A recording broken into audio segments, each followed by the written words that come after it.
మీరు చెప్పినట్టు నేను అదేం లేదు సార్ అధ్యక్ష, అదేం లేదు. ఒకటే నిమిషం, ఒక సెకండ్, ఒక రిక్వెస్ట్ చేస్తున్నా అధ్యక్షుడికి, ఒక రిక్వెస్ట్ చేస్తున్నా.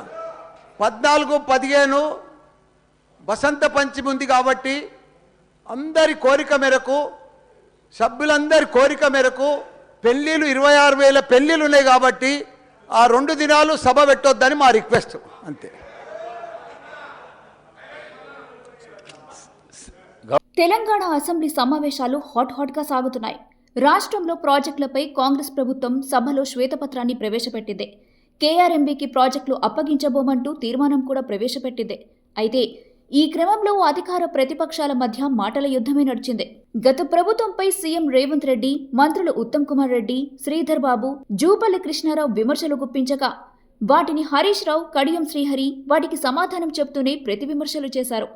ఆరోపణలు, ప్రత్యారోపణలు, విమర్శలు, ప్రతివిమర్శలతో సభ మొత్తం వేడివేడిగా ఉన్న సమయంలో మాజీ మంత్రి మల్లారెడ్డి అందరి ముఖాల్లో నవ్వులు పోయించారు.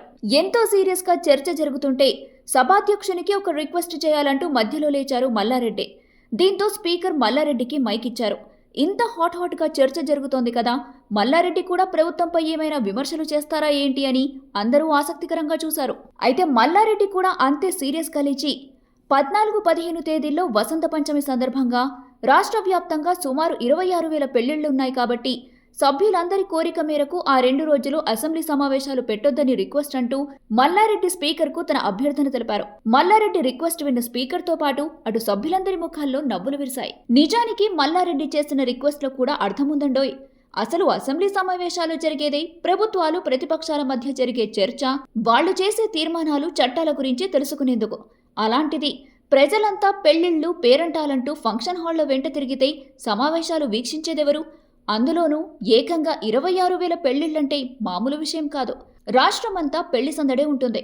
ఈ రకంగా చూస్తే మల్లన్న చెప్పింది కూడా నిజమే అనిపిస్తుంది. మరి ఆ 2 రోజులు సభను కొనసాగిస్తారా, మల్లన్న రిక్వెస్ట్ మీద సెలవులు ప్రకటిస్తారా అన్నది చూడాలి.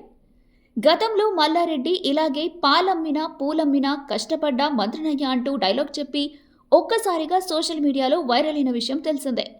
కాగా ఆ తర్వాత నుంచి రాష్ట్రంలో ఎక్కడ మల్లారెడ్డి స్పీచ్ ఇచ్చినా అది సోషల్ మీడియాలో ట్రెండింగ్ అవుతూనే ఉంది.